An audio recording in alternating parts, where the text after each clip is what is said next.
This is the BMW M2 competition. The M2 is maybe my favorite modern BMW ever made. This is because it still feels like it has the modern technology while having the spirit of some of the older cars like the E36 and E46. The M4 and the M3, unfortunately for me, are just a little too big for my taste. And when Evan from Throttle offered me to drive the competition version of the M2, I couldn't say no. So what makes the M2 competition different than the M2? Let's go for a drive and find out.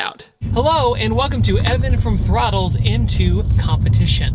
Evan and I go way back. We met back in 2016 and we've been friends ever since. And he was kind enough today to let me drive his M2 competition. He said, David, you're gonna love it. It feels much different than the normal M2. The M2, believe it or not, has a different motor than the M2 competition, which I actually did not know. This car has the S55 motor rather than the N55 motor. But the S55 is the engine to me that really shines when it comes to BMW.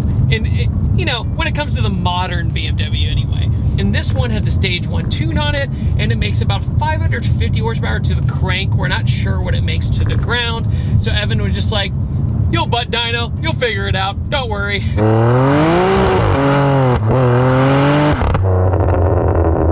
This has the DCT transmission in it, while the last M2 I drove was the manual. The M2 is the closest modern BMW to the BMW that we all know and love. Let's say the E36, E46, E30. I associate the M2 as the modern rendition of those cars. Why do I say that? Well, the M4 and the M3, they're big. I had the M4 for a week, believe it or not, in Europe.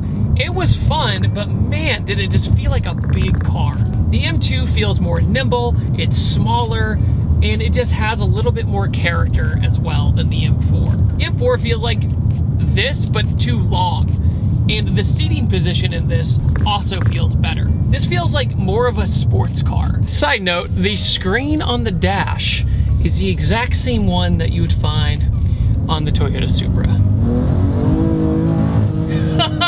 Yes! Spun a little bit.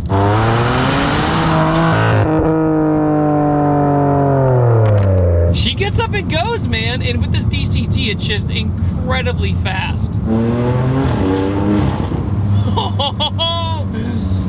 That's why I love the BMW M2. It has so much more character than any other modern BMW. That DCT fart though, it definitely makes high 400 wheel. Somewhere around there, at least. It just has this very satisfying snarl every time you hit the paddles.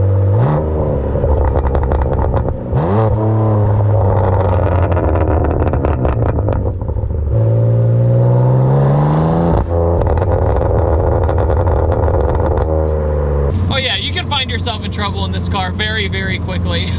It has all the smoothness and all that and the benefits of things like the M4, but the M2 just feels like you got the experience you wanted from a BMW. It almost has this like boost by gear setup vibe to it. The first gear, it's like, okay, we're going. Second gear, it's like, okay, we're going a little bit more. Then third is like, let's go. I would love to track one of these things. I've done an autocross in it, and I did the BMW driving school in it, but I still feel like it wasn't enough. Especially in a modified one, oh, this would just be a delight to take around the track. So Evan, if you're watching, I was driving on M1, now I'm on M2. I'm just gonna give it a little bit of a whirl. Don't worry, things will be all right. Probably. Oh yeah, there's a lot more response in first gear now.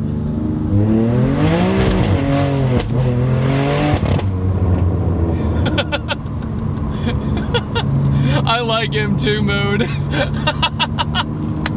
To give you perspective, this is on a Michelin Pilot Super Sport. To be fair, Evan was like, I'm gonna get new tires for this review, then he just didn't have time. And I'm actually glad he didn't have time now. It's definitely more rowdy on M2. M2 is not for the faint of heart, for sure.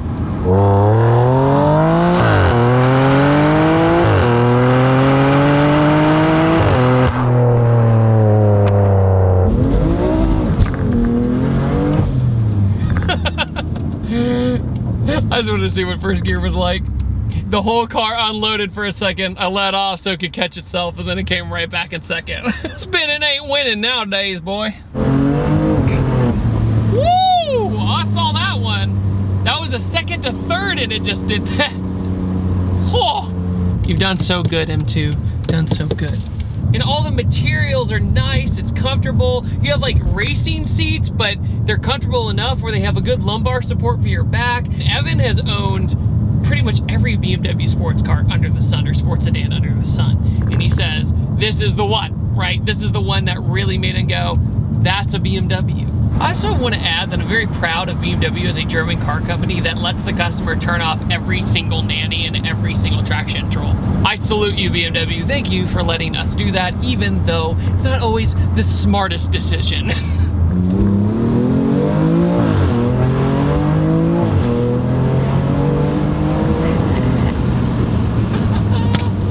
Oh, something hit me in the back. Well, that just shows how good the brakes are. What's interesting was that first pull in first gear, it was almost pulling timing because the traction control was kicking on. And as soon as I went into second gear, I don't know if you saw, it just threw me back. I was like, is something wrong? And then, yeah, no, nothing was wrong at all. Oh, yeah.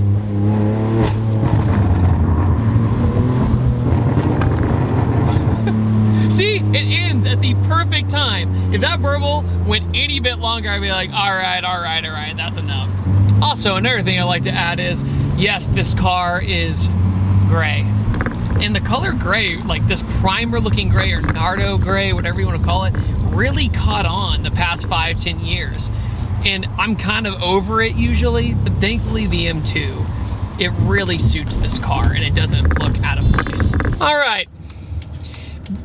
right, so BMW M2 competition. Do I like it more than the normal M2? Yes. Do I still feel that the M2 is the closest thing to an older BMW platform when it comes to vibe, when it comes to excitement, when it comes to the overall visceral experience? Yes, it feels pure. The M2 is the most pure BMW out there on the market today. In my opinion, if you want to buy a modern BMW, buy this one. It's my favorite one. So what do you guys think about the BMW M2 competition? Let me know in the comment section below what you guys think. And I upload on every Tuesday, Thursday, and Sunday. And I will see you guys next time, and take it easy. Have a wonderful day. Bye-bye. This video is brought to you by Patterson Car Care. Get double of premium original detail product for half the price. Head over to PattersonCarCare.com or go to the link in the description below.